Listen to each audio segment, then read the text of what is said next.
Hey everybody, this is Mike with the One Stop Co-op Shop, and today I'm doing a review of Mech, a solo game of card crafting and combat. And disclaimer that I got a review copy of this one, and also a disclaimer that the publisher is publishing one of my designs in the near future. So Mech is the latest in Gabe Barrett's solo game of the month series, and in it you control a little bunny riding a mech suit, and you are moving around these different terrain tiles, trying to complete missions, pick up items, those kind of things, while nasty monsters are spawning all over the place trying to get at you, and you're fighting them off with different cards that can be upgraded with a card crafting system where you slide these little bonuses in front of the cards. So let's discuss 5 key things to know about Mech.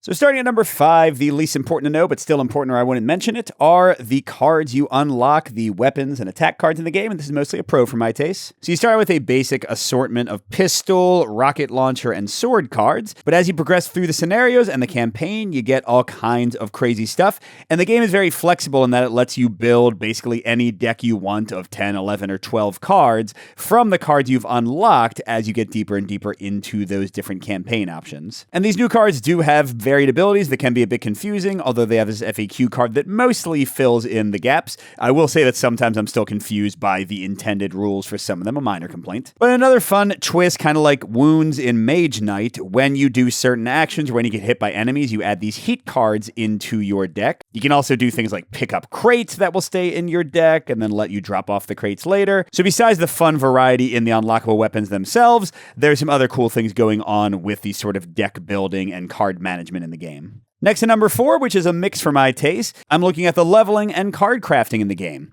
So how it works is whenever you defeat an enemy, you take their life value and you tick up your little XP die here. And whenever it wraps back from 6 around to 1, you get to add your choice of one of 3 upgrade cards to one of the cards still in your hand. And those cards will boost them, add new abilities, sometimes cover up old abilities if you don't card craft as well as you should. And don't get me wrong, this is a ton of fun. Ever since Unstoppable, I've really liked card crafting systems.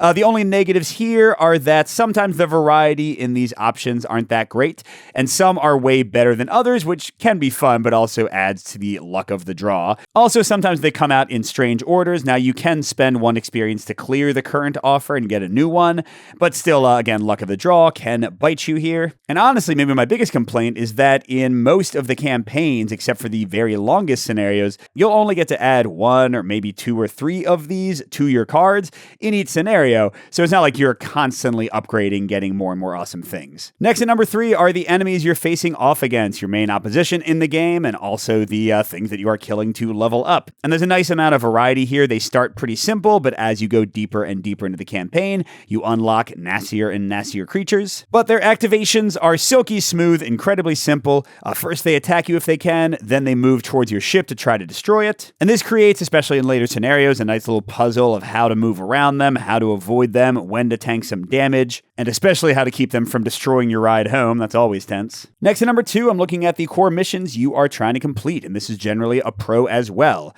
So besides the tutorial, these come in little mini campaigns of 3 scenarios. And first of all, that campaign structure is fun because any upgrades you add to your cards stick around on them as you progress to the next scenario, but you'll get to add new weapon cards and get rid of some old ones, and you're unlocking stuff for future plays. That's always great. And the scenarios themselves are pretty varied. You're putting out forest fires, you're collecting items. I mean, I will say it's mostly that, collecting items and moving crates and things. So there is variety, but not like insane variety. But in some ways, that's a good thing because some of the wackier missions, sometimes it's kind of hard to tell exactly how the rules are meant to be interpreted. Another minor complaint. But still, I appreciate how quick and fun and varied these campaigns can be. And finally, for my number 1 point, the most important thing to know about the game, I'm looking at the actual actions you take on your turn and the combos you can make.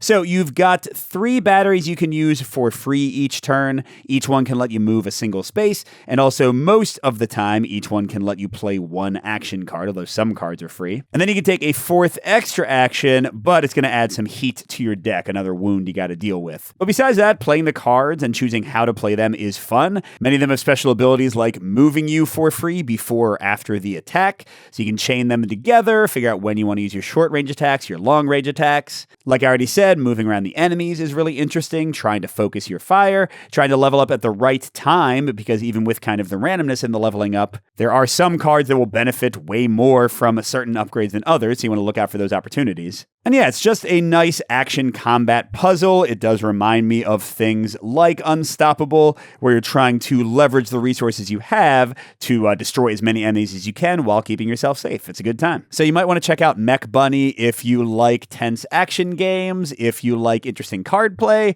if you like card crafters, or have enjoyed Unstoppable. I think it might appeal to all of you. But on the other hand, you might want to avoid this one if you don't like randomness. If you're looking for more of a deck and combo builder, this has elements of that, but it's not really fully embracing that mold. And also, if you want rules that are 100% clear all the time, some of the missions, some of the weapons can be a little open to interpretation. And if you want to see the game in action, I did a full playthrough of a 3-scenario campaign on the channel. Thanks for watching, everybody. Good gaming, and I'll see you at the next stop.